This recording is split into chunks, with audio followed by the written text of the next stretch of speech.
നമസ്കാരം. Good morning കേരളത്തിലേക്ക് എല്ലാ പ്രേക്ഷകർക്കും സ്വാഗതം. എല്ലാവർക്കും നല്ലൊരു ദിവസം ആശംസിക്കുകയാണ്. ഇന്ന് ജനുവരി 3 നമുക്കറിയാവുന്നതുപോലെ വിദ്യാഭ്യാസം അവകാശമാണെന്നും അത് നേടുക എന്നത് സമത്വ സാക്ഷാത്കാരത്തിലേക്കുള്ള സമരമുറയാണെന്നും പഠിപ്പിച്ച ഒരു മനുഷ്യസ്നേഹിയായ ഒരു വ്യക്തിയുടെ ജന്മദിനമാണ് ഇന്നത്തെ പ്രത്യേകത. ഇന്ന് ഈ പൊതുസമൂഹത്തിൽ നിന്ന് മാറ്റി നിർത്തപ്പെട്ട പെൺകുട്ടികൾക്കും അതുപോലെ തന്നെ സ്ത്രീകൾക്കും, പ്രത്യേകിച്ച് ഈ ദളിത് വനിതകൾക്കുമൊക്കെ വഴികാട്ടിയായി നവോത്ഥാന നക്ഷത്രമായി മാറിയ സാവിത്രി ഫുലെയുടെ ജന്മദിനമാണ് ഇന്ന്.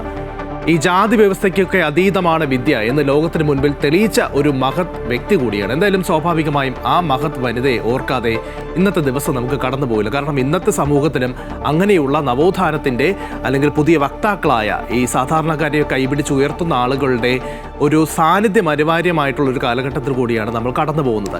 ഇനി ഇന്നത്തെ മറ്റൊരു പ്രത്യേകത international mind body wellness day ആണ്. അതായത് ഈ പുതിയ വർഷമാണ്. അപ്പോൾ നമ്മൾ പല പുതിയ തീരുമാനങ്ങളും ഒക്കെ എടുത്തിട്ടുണ്ടാകും. പ്രത്യേകിച്ച് ഈ ശാരീരികവുമായി ബന്ധപ്പെട്ട് ശരീരം കൂടുതൽ മെച്ചപ്പെടുത്തുക അല്ലെങ്കിൽ നമ്മുടെ ലൈഫ് സ്റ്റൈലൊക്കെ മാറ്റുക എന്നതടക്കമുള്ള കാര്യങ്ങൾ. എന്തായാലും അത് അങ്ങനെ തന്നെ പോകണം എന്നുള്ളതാണ്. കാരണം ഈ എപ്പോഴും നമ്മൾ പറയുന്നത് പോലെ നല്ല ആരോഗ്യമുള്ള ശരീരത്തിലാണ് നല്ല ആരോഗ്യമുള്ള മനസ്സുണ്ടാവുക. അങ്ങനെ തന്നെ ഈ വർഷം മുന്നോട്ട് പോകാൻ നമുക്ക് എല്ലാവർക്കും കഴിയണം, നിങ്ങൾക്കും കഴിയട്ടെ എന്ന് ആശംസിക്കുകയാണ്. ഇനി നമ്മുടെ ഇന്നത്തെ പ്രധാന വാർത്തയിലേക്ക് വന്നു കഴിഞ്ഞാൽ, കഴിഞ്ഞ 2 ദിവസമായി കേരളം ചർച്ച ചെയ്യുന്ന, കേരളത്തിൻ്റെ താരമായി നിൽക്കുന്നത് SNDP യോഗം സെക്രട്ടറി വെള്ളാപ്പള്ളി നടേശനാണ്. അദ്ദേഹത്തിൻ്റെ പരാമർശങ്ങളും വാക്കുകളും ഒക്കെ നമ്മൾ ഓരോ തവണയും നമ്മൾ കേട്ടതാണ്. ഇനി അദ്ദേഹം ഏത് തരത്തിലാണ് താരം ആയി നിൽക്കുന്നത് എന്ന് ചിന്തിക്കേണ്ടത് കേരളമാണ്.